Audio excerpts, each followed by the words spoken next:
Selamat pagi, Bapak Ibu, saudara-saudara Sobat Messenger, salam sejahtera untuk kita semua. Pagi hari ini, oleh anugerah Tuhan, kita diberikan satu kehidupan yang baru, kekuatan yang baru, semangat yang baru, untuk kita dapat melakukan banyak hal di dalam kehidupan kita. Dan kita dapat mengawali bersama-sama pada pagi hari ini dengan Bread of Life, belajar kebenaran firman Tuhan, belajar mendengar kehendak Tuhan yang harus kita kerjakan, yang harus kita lakukan dalam kehidupan kita anak-anak Tuhan. Mari kita berdoa terlebih dahulu. Bapa kami dalam surga, sungguh kami mengucap syukur. Sungguh Engkau Allah yang penuh kasih dalam kehidupan kami, dan pagi hari ini Engkau karuniakan kepada kami rahmat yang baru, anugerah yang baru, kekuatan yang baru, yang menolong kami dapat melakukan banyak hal di sepanjang hari ini. Mengucap syukur bersama-sama dengan Sobat Messenger di dalam Bread of Life, kami belajar untuk mendengar suara Tuhan dan melakukannya dalam kehidupan hari demi hari. Bagi kami yang setia melakukan kebenaran firman Tuhan, kami adalah anak-anak yang diberkati, anak-anak yang berbahagia. Tolong kami semua yang lemah terbatas, Roh Kudus yang berikan pertolongan kepada kami. Di dalam nama Tuhan Yesus kami berdoa. Amin. Bapak Ibu, saudara-saudara, Sobat Messenger, dalam kehidupan kita sering kali tidak jeli dalam menilai sesuatu. Kita tidak jeli bahwa ada barang yang berharga, tetapi kita mengabaikannya, bahkan mungkin kita membuangnya. Sebagai contoh, satu kali sahabat saya dia membeli pakaian di toko baju bekas impor yang ditumpuk tidak karuan.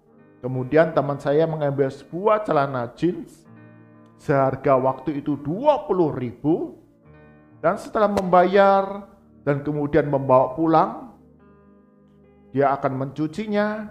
Dia kaget, dia mendapatkan lembaran uang puluhan dolar Amerika.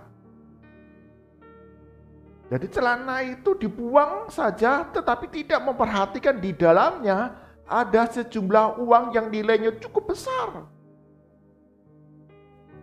Ini membuktikan bahwa kita memang tidak jeli dalam melihat sesuatu yang berharga. Hal yang lain, ada seorang teman juga. Dia waktu itu ingin bersih rumah. Dia lihat di gudang ada setumpuk buku di sana. Buku dari ayahnya. Maka kemudian daripada tidak ada yang membaca, buku itu kemudian rencananya akan diluapkan aja, dibuang aja tanpa ada duit, gitu ya. Tidak ditukarkan uang, tetapi hanya dibuang saja. Itu hanya mengotori gudang. Dan saya sangat terkejut ketika melihat ada buku-buku sejarah yang bernilai sangat mahal yang ada di sana, yang kalau saya tidak mengingatkan itu akan dibuang saja. Buku yang dianggap tidak bernilai, tidak berharga, tapi sebetulnya itu adalah buku sejarah yang sangat bernilai dan berharga, sangat mahal, bahkan jutaan pada saat itu. Demikian juga yang dialami oleh seorang pemuda yang bernama Bien Ho. Dia tinggal di pegunungan Ku. Dalam suatu perjalanan dia menemukan sebongkah batu yang besar.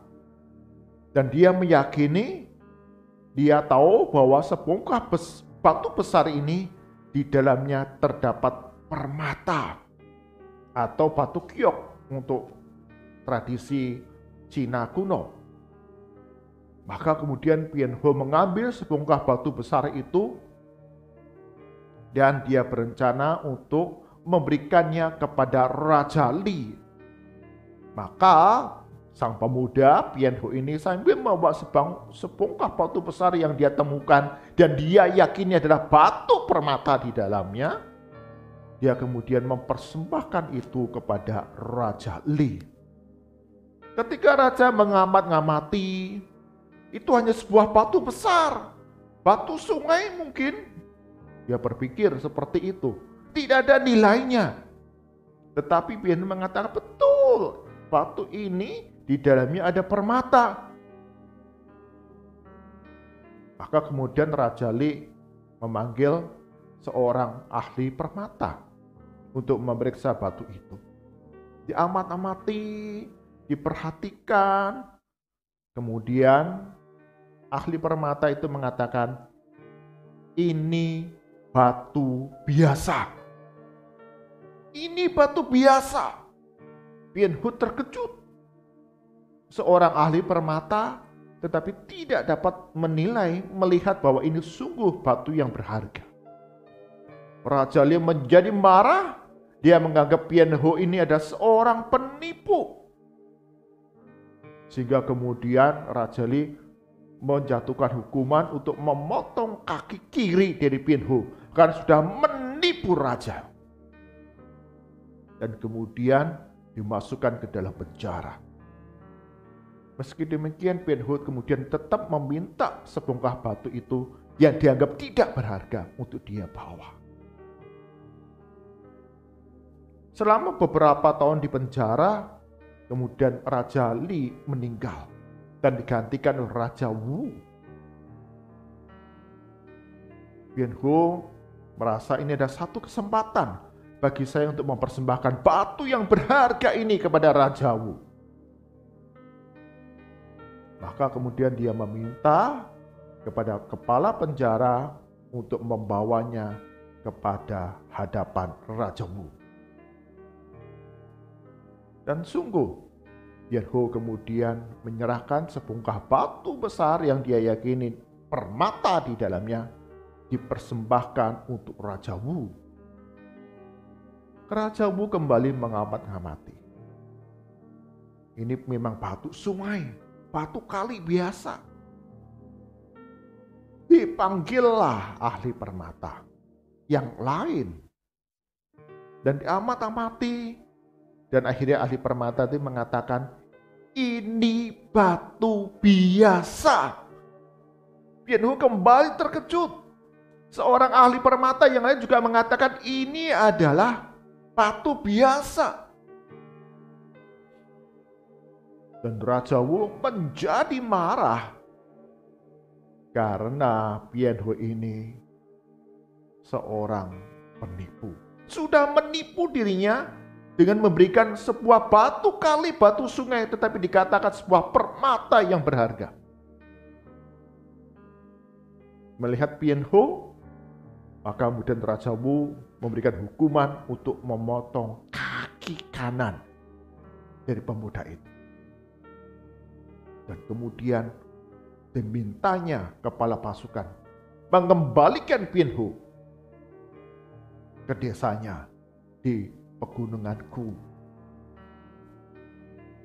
Di sepanjang perjalanan pulang diantar oleh kepala pasukan, Pian Ho kemudian tetap membawa sebongkah batu besar yang dia temukan itu. Sambil mendekat, Pian Ho menangis begitu sedihnya.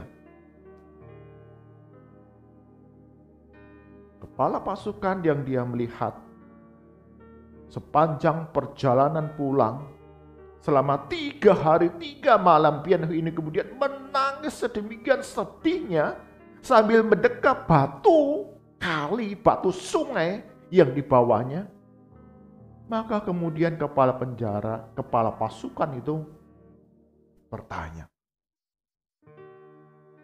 mengapa engkau menipu raja? Bukankah apa yang kau bawa itu adalah sebuah batu sungai? Mengapa engkau menangis sedemikian sedihnya? Pian Ho kemudian berkata,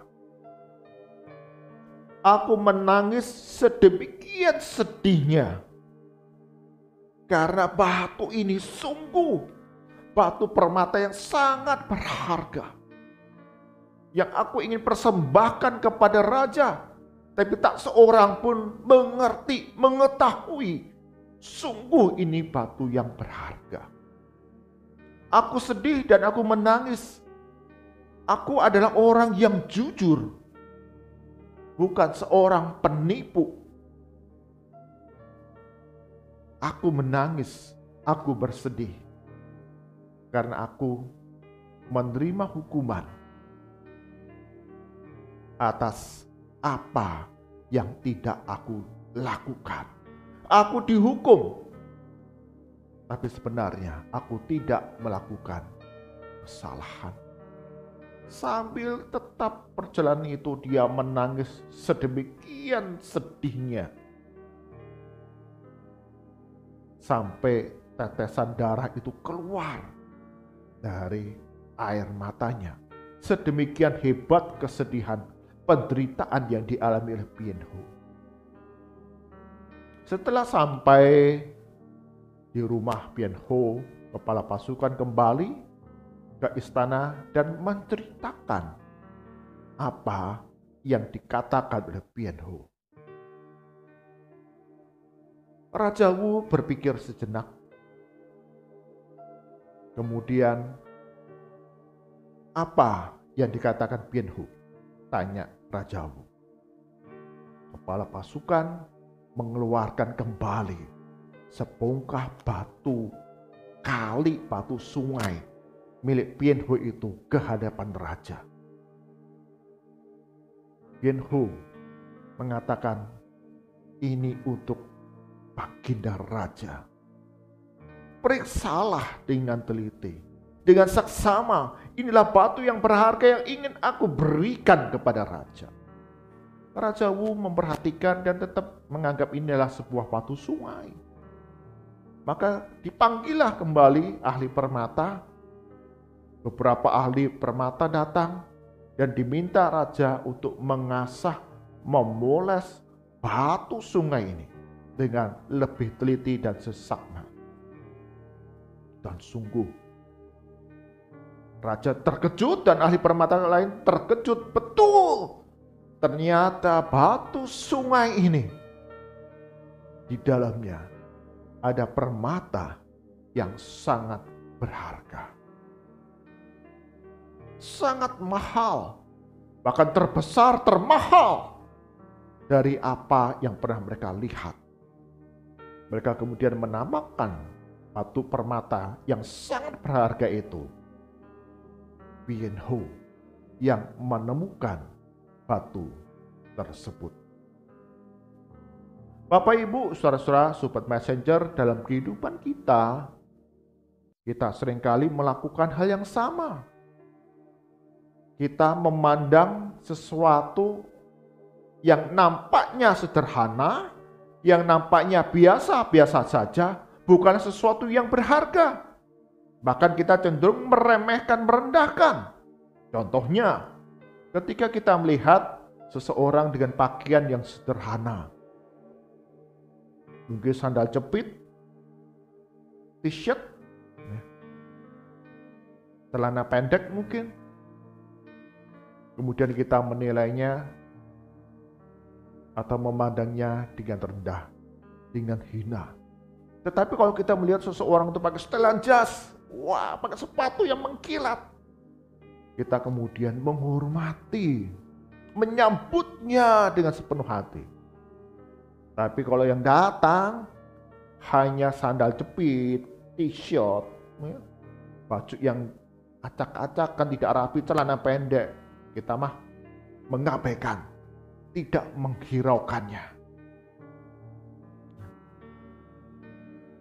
Demikian juga ketika kita mendengar berita Injil, berita keselamatan, dunia memandang sebagai satu kebodohan.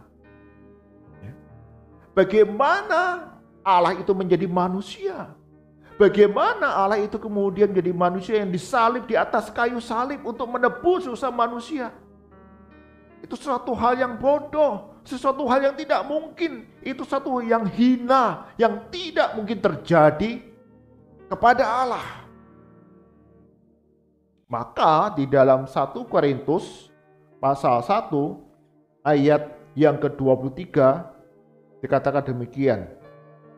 Tetapi kami memberitakan Kristus yang disalibkan, untuk orang-orang Yahudi suatu batu sandungan, dan untuk orang-orang bukan Yahudi suatu kebodohan. Ayat ke-25. Sebab yang bodoh dari Allah lebih besar hikmatnya daripada manusia, dan yang lemah dari Allah lebih kuat dari manusia. Paulus mengingatkan kepada kita, ketika kita orang-orang percaya memberitakan Kristus yang disalibkan, dunia ini menganggapnya sesuatu yang bodoh. Kita dipandang remeh, kita dipandang hina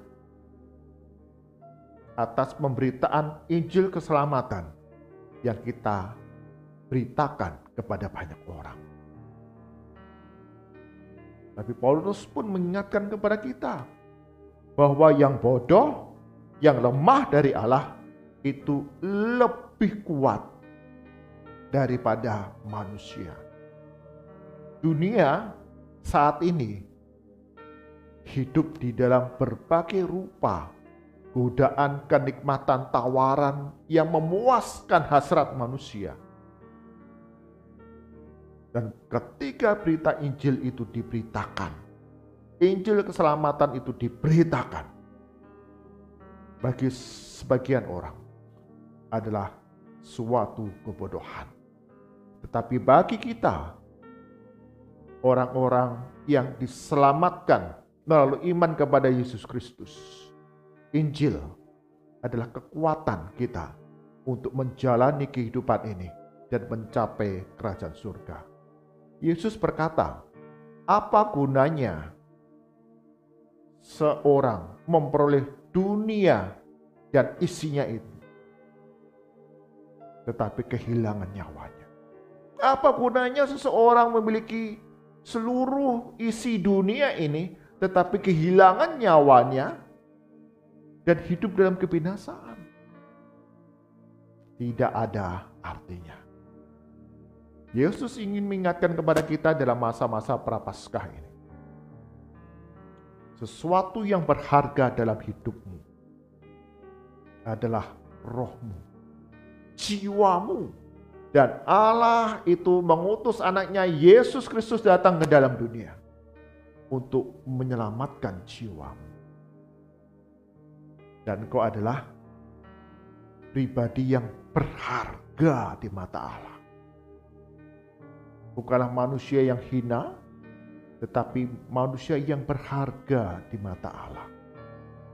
Sehingga Allah rela memberikan anaknya Yesus Kristus datang ke dalam dunia untuk menderita sengsara.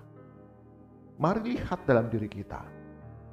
Kita semua yang sudah percaya kepada Yesus Kristus, kita adalah manusia, anak-anak yang dikasihinya, yang berharga di matanya, dipelihara sedemikian rupa agar hidup kita menjalani sukacita di tengah berbagai pengalaman kehidupan yang tidak mudah dalam dunia ini. Karena itu, Bapak Ibu, saudara-saudara Super Messenger, kita menyadari kita semua adalah anak-anak, orang-orang yang berharga di mata Tuhan. Jangan pernah anggap diri kita remeh. Jangan pernah menganggap diri kita tuh begitu hina dan rendahnya. Tetapi di hadapan Tuhan, terlebih setiap kita yang sudah diselamatkan oleh Yesus Kristus, ada damai sejahtera yang dikaruniakan kepada kita. Ada keselamatan dan kemuliaan yang Tuhan sediakan dalam kerajaan surga kelak. Amin. Mari kita berdoa.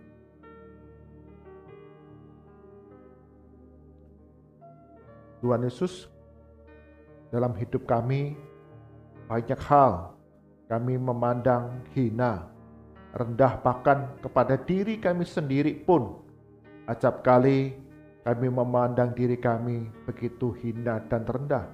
tidak layak untuk mendapatkan sesuatu yang indah, yang baik. Tapi hari ini kami diajarkan bahwa setiap kami adalah berharga di mata Tuhan. Pemberitaan Injil bagi banyak orang dalam dunia ini adalah satu kebodohan. Sungguh kami perlu Roh Kudus untuk mengerti, untuk menerima Injil keselamatan dalam Yesus Kristus di setiap langkah hidup kami. Berikan kekuatan, hikmat, sehingga terus kami bertumbuh menjadi anak-anak Tuhan yang setia kepada Injil yang adalah kekuatan Allah yang memampukan kami menjalani hari demi hari. Kami adalah anak-anak Tuhan yang berharga di mata Tuhan. Kau lindungi kami seperti biji matamu, dan karuniakan kepada kami kehidupan yang kekal, kemuliaan dalam kerajaan surga kelak. Sehingga hidup kami adalah hidup yang berharga. Jangan pernah kami menjadi patah semangat, putus asa, dan menganggap diri hina dan rendah. Tapi kami punya Tuhan Yesus yang mengasihi kami. Berkati Sobat Messenger di dalam kehidupan hari demi hari yang kami jalani, terlebih masa-masa kami untuk memperingati kematian dan kebangkitan Tuhan Yesus. Ajar kami untuk melihat bahwa kami adalah pribadi-pribadi yang berharga di mata Tuhan, dikasihi oleh Tuhan Yesus. Banyak hal perkara yang kami jalani saat ini, tapi sungguh Tuhan Yesus berikan kekuatan kepada kami. Kami serahkan ya Tuhan untuk segala usaha pekerjaan kami, studi kami, aktivitas kami sepanjang hari ini, dalam keluarga, dalam lingkungan kami, bahkan pelayanan kami di gereja. Tuhan Yesus akan memberikan pertolongan. Segala hal yang kami lakukan berhasil, dan segala perjalanan kami Kau lindungi dan karuniakan keselamatan. Kami berdoa, ya Tuhan, untuk pemerintah daerah di mana kami tinggal, baik Kota Kudus ataupun di daerah-daerah yang lain. Sungguh Tuhan Yesus berikan hikmat kepada setiap pemerintah daerah dalam mengelola, dalam menjalankan pembangunan. Sungguh hikmat dari Tuhan akan membawa setiap keputusan, tindakan membawa kesejahteraan, mendatangkan kebaikan bagi seluruh warga masyarakat di mana kami tinggal. Dan ajar kami, anak-anak Tuhan, tetap dapat bersaksi tentang kasih Kristus kepada banyak jiwa yang ada di sekitar kehidupan kami, dan Roh Kudus yang boleh membuka hati untuk mendengar berita Injil, berita keselamatan dalam Yesus Kristus, yang dalam pandangan dunia ada satu kebodohan, tapi sungguh adalah kekuatan dan hikmat dari Tuhan yang dikaruniakan kepada kami manusia. Berdoa bagi bangsa dan negara kami, berkati ya Tuhan untuk berbagai proyek pembangunan pemerintah yang terus sedang dilaksanakan. Peliharakan setiap para tenaga kerja, lindungi, berikan keselamatan, kekuatan, dan hikmat sehingga mereka dapat menjalankan tugas tanggung jawab mereka. Cukupkan akan segala kebutuhan dana dari proyek-proyek yang dilaksanakan oleh pemerintah. Bahkan setiap warga masyarakat yang terdampak oleh proyek-proyek pembangunan ini, Tuhan Yesus juga akan memberikan pertolongan. Mereka dapat diberikan satu balasan imbalan yang setimpal, yang baik bagi masa depan masyarakat yang terdampak oleh berbagai rupa proyek pembangunan ini. Mereka dengan sukacita, dengan sukarela mendukung jalannya pembangunan yang dilaksanakan oleh pemerintah, yang kami percaya Tuhan Yesus akan campur tangan di dalamnya, mendatangkan kesejahteraan, keamanan bagi negara kami Indonesia. Mari angkat tangan kita, arahkan hati kita kepada Tuhan, dan kita terima berkat daripadanya. Kasih karunia dan damai sejahtera dari Tuhan kita Yesus Kristus, pemeliharaan yang sempurna dari Allah Bapa, serta persekutuan, hikmat kekuatan dari Roh Kudus, menuntun langkah kehidupan kita hari demi hari, menjadi anak-anak Tuhan yang menyadari betapa Tuhan mengasihi, memelihara, melindungi kehidupan kita hari demi hari, dari sekarang sampai selama-lamanya. Amin. Bapak, Ibu, Saudara-saudara, Sobat Messenger, jangan pernah menganggap diri sendiri pribadi yang hina, yang rendah. Allah mengasihi kita. Kita ada pribadi yang berharga di mata Tuhan. Karena itu jangan pernah kita menjadi menyerah atas hidup ini. Tapi jalani sebagai anak-anak Tuhan yang dikasihi, yang dipeliharanya, dan dijagainya. Tuhan memberkati kita semua. Amin.